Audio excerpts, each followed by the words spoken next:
मेरा जो इस बिल पर ऑब्जेक्शन है सर, ये जो कानून है इसके तहत हमारे गरीब भाई बहनों को जो रोजगार की कानूनी गारंटी मिलती है, जो अधिकार मिलता है, वह इस योजना में मांग के आधार पर संचालित होता है।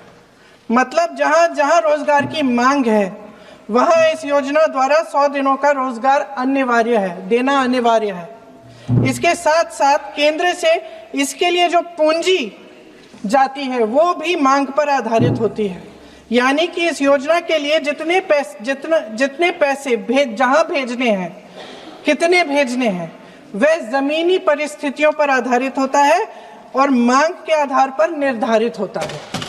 सर, इस विधेयक की अनुसूची 1 में उपनियम 4(1) और 4(2) द्वारा केंद्र को इजाजत दी गई है कि वह पहले से ही निर्धारित कर लें कि कितनी पूंजी कहां भेजी जाएगी। इससे संविधान के 73वें संविधान संशोधन को नजरअंदाज किया जा रहा है।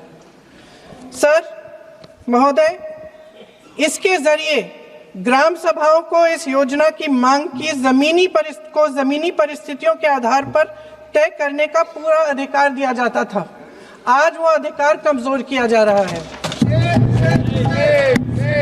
सर, आखिर बात है, एक मिनट, जब आप इस पे पूरी डिटेल चर्चा हो तो आप डिटेल बोलना। इस पे आपकी पार्टी शुरुआत है सर, अभी शुरुआत है।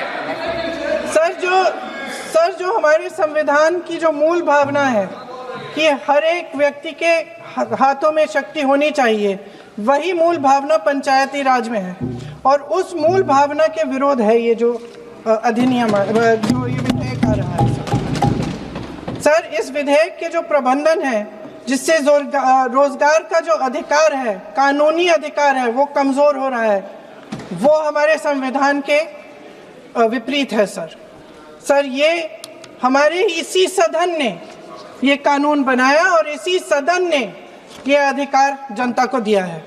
ओके। सर, एक और है सर, महात्मा गांधी मनरेगा में 90% अनुदान केंद्र से आता था।